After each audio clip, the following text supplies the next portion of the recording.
माधव अपने खेत में मेहनत से काम कर रहा था कि तभी उसका दोस्त अशोक वहां आ पहुंचा और मुस्कुराता हुआ माधव की ओर देखकर बोला, इतनी मेहनत करने की क्या आवश्यकता है माधव? तुम्हें इतनी मेहनत से काम करते हुए देखता हूं तो मुझे बिल्कुल भी अच्छा नहीं लगता। अशोक की बात सुनकर माधव मुस्कुराता हुआ बोला, कैसी बात कर रहे हो मेरे मित्र? मेहनत तो सफलता की कुंजी होती है, याद है तुम्हें? हाँ, अच्छी तरह से याद है। परंतु इतनी मेहनत भी अच्छी नहीं होती कि अपने शरीर को बीमार कर लिया जाए। अशोक, जो व्यक्ति मेहनत करता है बीमारियां उससे 100 कोस दूर रहती है। हाँ, तुम्हारी बात तो सही है, लेकिन एक सच और भी है। कौन सा सच? मेहनत से केवल दाल रोटी ही चल सकती है। राजा महाराजा की तरह महल नहीं बनाए जा सकते। ये सुनकर माधव जोर जोर से हंसते हुए बोला, मनुष्य अपने जीवन में कितने भी बड़े महल क्यों ना बना ले, परंतु उसका पेट रोटी ही भरती है। इस बात को कभी नहीं भूलना। माधव की बात सुनकर अशोक मुस्कुराते हुए बोला, हाँ हाँ, हर बार की तरह तुम ही जीते और मैं हारा। अब जल्दी घर चलो, भूख के मारे मेरा हाल बेहाल हुआ जा रहा है। जब तुम यहाँ आए थे मैं तभी समझ गया था। चलो। कुछ ही देर में अशोक और माधव धीरे धीरे कदमों से चलते हुए गांव की ओर चल पड़े। रास्ते में अशोक माधव से बोला, जब तक तुम्हारे हाथ का बना हुआ खाना नहीं खा लेता तब तक मुझे नींद नहीं आती है।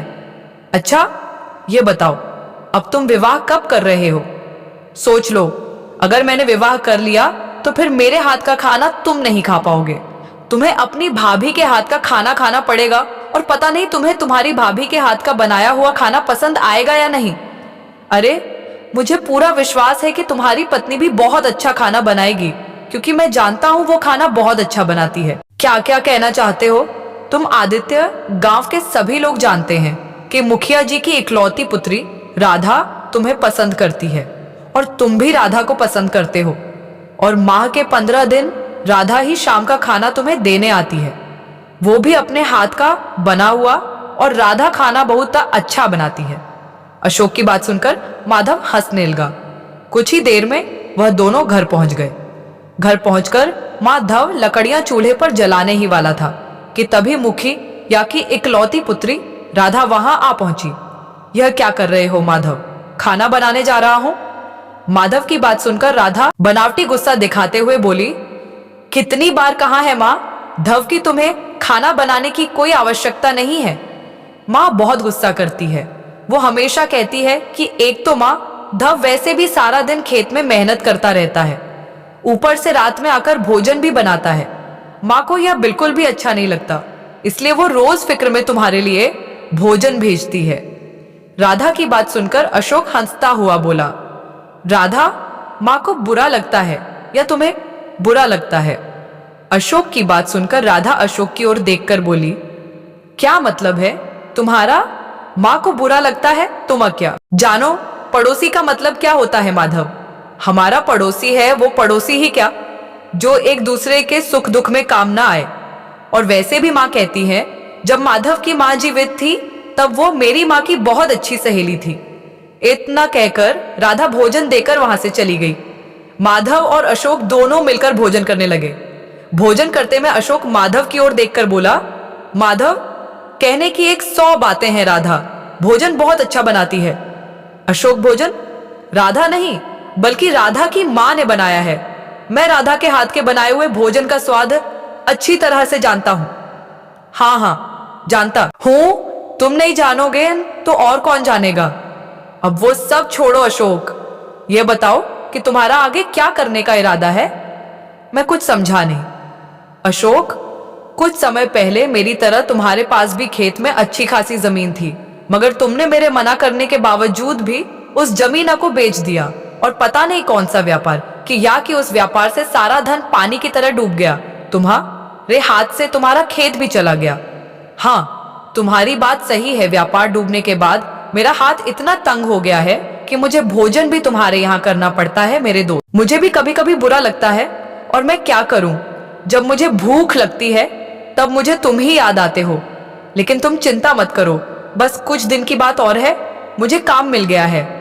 यह सुनकर माधव का चेहरा क्रोध से तमतमा गया, और वह गुस्से से अशोक से बोला, तुम मेरे यहाँ भोजन करते हो, से तुम्हारा क्या मतलब है अशोक? तुम मेरे मित्र हो। जितना अधिकार मेरा मेरे घर पर है उतना तुम्हारा भी है। अरे, मैं तो तुमसे इसलिए पूछ रहा था कि गांव में लोग तुम्हें लेकर तरह तरह की बातें करते हैं जो मुझे बिल्कुल अच्छी नहीं लगती है, लेकिन तुम तो मेरी बात का गलत मतलब ले गए यार। अरे जानता हूं माँ, धव अपना मन छोटा मत करो। मैं अच्छी तरह से जानता हूं कि तुम ही मेरे संसार में सबसे अच्छे मित्र हो और तुम्हें मेरी चिंता रहती है। इसी वजह से तुमने मुझसे पूछा। फिर कभी मत कहना अशोक, तुम्हें वास्तव में मेरे घर पर भोजन करने में शर्म आती है। अब गुस्सा छोड़ो माधव, मुझसे गलती हो गई। अच्छा सुनो, मैंने कहा था ना मुझे काम मिल गया है। कल ही मैंने जमींदार से बात की है, मैं उसके खेत में काम करूंगा। यह सुनकर माधव बुरी तरह से चौंक पड़ा। अशोक, ये तुम क्या कह रहे हो? सारा गांव जानता है कि जमींदार एक अत्याचारी व्यक्ति है। गांव में ऐसा कोई व्यक्ति नहीं जो जमींदार के अत्याचार से पीड़ित ना हो। तुम ऐसे इंसान के यहां पर काम करोगे, मजबूरी है माधव। तुम ही बताओ, इस छोटे से गांव में मुझे कौन काम देगा? केवल जमींदार ही है, इसके पास बहुत सारे खेत हैं। अशोक मेरे मित्र हो, तुम मेरे साथ काम क्यों नहीं करते? जो भी फसल होगी हम दोनों आधी आधी बांट लेंगे। तुमने मेरे लिए इतना सोचा, मेरे लिए यही बहुत है। वैसे भी तुम्हारे एहसानों तले दबा हुआ हूं। अब मैं तुम्हारे ऊपर और बोझ नहीं बनना चाहता। तुम फिर से ऐसी बात करने लगे। नहीं माधव, मैंने अपना खेत बेचकर व्यापार में धन लगाया। व्यापार मेरी वजह से डूबा। सब मेरी गलती थी, तो उसकी सजा भी मुझे ही मिलनी चाहिए। मैं अपने के गलत फैसले का बोझ तुम पर नहीं लादना चाहता। अच्छा, अब मैं चलता हूं। इतना कहकर अशोक वहां से चला गया। कुछ देर बाद माधव गहरी नींद सो गया। संगीत अगले दिन माधव फिर से अपने खेत की ओर चल दिया। माधव आधे रास्ता तक पहुंचा ही था कि तभी रास्ते में उसे गांव का मुखिया मिल गया। मुखिया मुस्कुराता हुआ माधव की ओर देखकर बोला, हमेशा की तरह सुबह उठकर तुम अपने खेत में मेहनत करने के लिए चले जाते हो, यह देखकर मुझे बहुत अच्छा लगता है। आपका बहुत बहुत धन्यवाद मुखिया जी। अच्छा सुनो माधव, मुझे तुमसे कुछ जरूरी बात करनी है। क्या हुआ मुखिया जी? आज मैंने तुम्हारे मित्र अशोक को जमींदार की हवेली में जाते हुए देखा। मुखिया की बात सुनकर माधव मुस्कुराता हुआ बोला, हाँ मुखिया जी, कल ही अशोक ने मुझे बताया था कि जमींदार के यहाँ पर उसने काम की बात कर ली है और जमींदार राजी भी हो गया है। यह सुनकर मुखिया बुरी तरह से चौंक पड़ा। माधव, मुझे अशोक के लक्षण कभी भी समझ नहीं आए। सबसे पहले तो उसने अपने पिता की मेहनत से कमाया हुआ खेत बेच दिया और जाने कौन सा व्यापार किया कि सारा धन बर्बाद हो गया, और अब जमींदार के यहाँ पर काम पर लग गया है, यह जानते हुए भी कि जमींदार एक बुरा व्यक्ति है। मुखिया जी, मैंने कल अपने दोस्त को यही बात समझाई थी।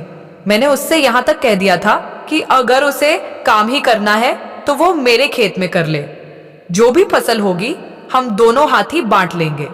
मगर उसका कहना है कि वो मेरे ऊपर बोझ नहीं बनना चाहता। माधव, अशोक तुम्हारा मित्र है। तुम्हारी मित्रता की मिसाल आसपास के राज्यों में दी जाती है और एक मित्र दूसरे मित्र को गलत रास्ते पर जाने के लिए रोकता है। अशोक जमींदार के यहाँ पर काम पर लग गया है, और तुमने वो कहावत तो सुनी होगी कि खरबूजे को देखकर खरबूजा भी रंग बदलने लगता है। संगत का असर बहुत बुरा होता है। माधव, मुझे डर है कि कहीं तुम्हारा मित्र अशोक जमींदार की तरह ना हो जाए। वैसे भी उसे बहुत जल्दी धन कमाने की लालसा हमेशा रहती है। इतना बोलकर मुखिया वहां से चला। संगीत ग या मुखिया के जाने के बाद माधव गहरी सोच में डूब गया, या माधव उसी गहरी सोच में डूबा हुआ अपने खेत चला गया। इधर अशोक जमींदार की हवेली के अंदर जमींदार के सामने खड़ा हुआ था। अशोक को देखकर जमींदार मुस्कुराते हुए बोला, तुम तो प्रातकाल मेरी हवेली में चले आए। अशोक, इसका मतलब तुम्हें काम की कुछ ज्यादा ही जरूरत है। सही कहा जमींदार, अगर मुझे काम की जरूरत नहीं होती तो मैं तुम्हारी हवेली में कभी नहीं आता। जानता हूं तुम क्या कहना चाहते हो। तुम और तुम्हारा मित्र माधव मुझे इस गांव का सबसे बड़ा अत्याचारी इंसान मानते हो, लेकिन मुझे तुम दोनों की सोच से, यहां तक कि इस पूरे गांव की सोच से कोई फर्क नहीं पड़ता। अब मेरी बात ध्यान से सुनो। तुम्हें याद तो होगा कि जब तुमने मुझसे काम मांगा था तो मैंने तुमसे कहा था कि अगर मैं कोई भी काम करवाऊं तो वह तुम्हें करना होगा, याद है? तो फिर जाओ, जाकर मेरे कक्ष की सफाई करो और उसके बाद खेत चले जाना। वहां जाकर तुम्हें मेरे नौकर बता देंगे कि वहां क्या करना है। जमींदार की बात सुनकर अशोक जमींदार के कक्ष में चला गया और उसके कक्ष की अब सफाई करने लगा। तभी अशोक की नजर अलमारी में रखे हुए एक बहुत पुराने कागज पर पड़ी। अशोक उस प्राचीन कागज की ओर देखकर अपने आप से बोला, यह तो कोई नक्शा मालूम पढ़ने देता है। अशोक उस नक्शे को बहुत गौर से देखता हुआ अपने आप से बोला, यह तो हमारे गांव के नजदीक उस खंडरनुमा महल का नक्शा है। इस नक्शे के मुताबिक तो उस खंडरनुमा महल के अंदर कोई खजाना दबा हुआ है। इतना बोलकर अशोक ने उस नक्शे को बड़ी ही चालाकी से अपनी जेब में रख लिया। अगले दिन अशोक जमींदार की हवेली ना जाकर सीधे अपने मित्र माधव के खेत की ओर चल दी। यह माधव आधे रास्ता तक पहुंचा ही था कि तभी रास्ते में उसे गांव का मुखिया मिल गया। मुखिया अशोक की ओर देखकर बोला, अशोक क्या हुआ, आज तुम जमींदार की हवेली नहीं गए? अशोक मुखिया की ओर बड़े ही रहस्यमय अंदाज में देखकर बोला, मुखिया जी, जमींदार की हवेली पर तो मैं मजबूरी में काम करने के लिए गया था, परंतु मुझे जमींदार की हवेली में कुछ मिला है। यही दिखाने के लिए माधव के पास जा रहा था। अच्छा हुआ आप मुझसे मिल गए, क्योंकि आप उम्र में बड़े हैं। आप जरूर इस मामले में कुछ जानते होंगे। तुम क्या बातें कर रहे हो अशोक? मैं तुम्हारी किसी भी बात का मतलब नहीं समझ पा रहा हूं। मुखिया की बात सुनकर अशोक ने अपनी जेब से तुरंत उस प्राचीन नक्शे को निकाल ली या और मुखिया को दिखाता हुआ बोला, मुखिया जी, मुझे यह प्राचीन नक्शा जमींदार की हवेली की अलमारी से मिला है। इस नक्शे के मुताबिक हमारे गांव के पास जो खंडरनुमा महल है उसके अंदर खजाना दबा हुआ है। अशोक की बात सुनकर मुखिया चौंकते हुए अशोक की ओर देखकर, ला अशोक, इस बारे में भूल जाओ और उस ओर मत जा, न जहां पर से वापस आने का कोई रास्ता ही ना हो। सुनकर अशोक बुरी तरह से चौंकता हुआ बोला, आप कहना क्या चाहते हैं मुखिया जी? अशोक कहते हैं कि बरसों पहले वहां पर किसी राजा का महल हुआ करता था जो वक्त की रेत में दब गया। तुम जो नक्शा अपने हाथ में लिए टहलते फिर रहे हो, पहले यही नक्शा लोगों की जुबान पर था। सच बताओ, अशोक तो उस खंडरनुमा महल के अंदर खजाने के लालच में आज तक जो भी गया वो कभी वापस लौटकर नहीं आया। इतना बोलकर मुखिया वहां से चला गया। मगर अशोक, जिसके मन में हमेशा से बहुत ही जल्द धनवान बनने की लालसा रहती थी, सीधा अपने मित्र माधव के खेत में चला गया। अशोक ने देखा कि माधव अपने खेत में मुखिया की पुत्री राधा के साथ बैठा हुआ था। अशोक को देखकर माधव चौंकता हुआ बोला, क्या तुमने अपना फैसला बदल दिया? अशोक, लगता है तुम पहले दिन ही जमींदार की हवेली में काम करके समझ गए होंगे कि जमींदार हम सबकी सोच से भी बहुत ज्यादा बुरा इंसान है। नहीं माधव, मैं यहां पर जमींदार के सिलसिले में नहीं, बल्कि तुम्हें कुछ दिखाने आया हूं। क्या मतलब? अशोक ने तुरंत अपनी जेब से उस प्राचीन नक्शे को निकालकर माधव और डर राधा के सामने रख दिया और उन दोनों को सारी घटना बताते हुए बोला, राधा के पिता कुछ देर पहले मुझसे कह रहे थे कि बरसों पहले उस खंडरनुमा महल के अंदर दबे हुए खजाने के बारे में पहले गांव के बहुत सारे लोग जानते थे, मगर जो कोई भी उस खजाने के लालच में वहां गया आज तक वापस लौटकर नहीं आया। अगर ऐसी बात है तो फिर तो वहां जाना बहुत ही खतरनाक होगा। मुझे लगता है हमें पिताजी की बात माननी चाहिए। राधा, मेरा मन भी यही कहता है, मगर सोचो अगर हम सब उस खजाने की तलाश में जाएं और खजाना पाने में सफल हो जाए तो रातों रात हम धनवान बन सकते हैं। अशोक की बात सुनकर राधा क्रोधित होती हुई बोली, तुम तो हमेशा बहुत जल्द धनवान बनने के बारे में ही सोचते रहते हो। अशोक, मुझे डर है तुम्हारा यह लालच कहीं हम सबको किसी भारी मुसीबत में ना डलवा दे। राधा की बात सुनकर अशोक शांत स्वर में राधा और माधव की ओर देखकर बोला, राधा, कल मैंने जमींदार की हवेली में पहले दिन काम किया और मैं पहले दिन ही जान गया कि हमारे गांव के ना जाने कितने किसान जमींदार के कर्ज तले दबे हुए हैं। सोचो अगर हम उस खजाने को पाने में कामयाब हो जाते हैं तो फिर हम अपने गांव के गरीब किसानों को जमींदार के अत्याचारों से मुक्ति दिला सकते हैं। हम खजाने का सारा धन लोग गो की भलाई के लिए लगा सकते हैं। और वैसे भी माधव, मुझे यह खजाने का नक्शा जमींदार की हवेली के अंदर उसके ही कक्ष में मिला है। माधव, इस बात की गहराई तक जमींदार अब तक इस नक्शे को क्यों रखा हुआ है? वो जरूर उस खजाने को पाने की लालसा में रहता होगा। इससे पहले कि जमींदार वहां पहुंचे, मुझे लगता है कि हम तीनों को वो खजाना जमींदार से पहले हासिल कर लेना चाहिए।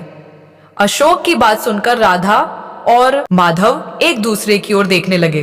खजाने का तो मुझे पिकता नहीं मेरे मित्र, लेकिन तुम्हारे मन में गरीब किसानों के प्रति दया देखकर मुझे बहुत अच्छा लगा। आज तुम्हारी बातें सुनकर मुझे तुम्हारे ऊपर गर्व महसूस हो रहा है कि तुम मेरे मित्र हो। तभी राधा गहरी सोच में डूबती हुई माधव से बोली, माधव, पिताजी ने कहा है कि वहां कोई भी गया तो आज तक कभी वापस नहीं आया। इसका मतलब यह है कि उस खंडर में कोई ना कोई रहस्य जरूर है। मुझे लगता है कि हमें एक बार गांव के नजदीक तालाब के पास रहने वाले साधु महाराज से बात करनी चाहिए। तालाब के किनारे वाले रहने वाले साधु महाराज इसमें हमारी क्या सहायता कर सकते हैं? मेरी माँ बताती है कि वो साधु वर्षों से उसी तालाब के किनारे रह रहे हैं। उनके अंदर कुछ दिव्य और चमत्कारिक शक्तियां भी हैं। और मत भूलो, अशोक तालाब के किनारे से कुछ दूर स्थित ही वो महलनुमा खंडर भी है। मुझे लगता है हम सबको सबसे पहले जाकर साधु महाराज से परामर्श लेना चाहिए। ठीक है राधा, अगर तुम्हारी यही मर्जी है तो सबसे पहले एचएम साधु महाराज के पास जाएंगे। कुछ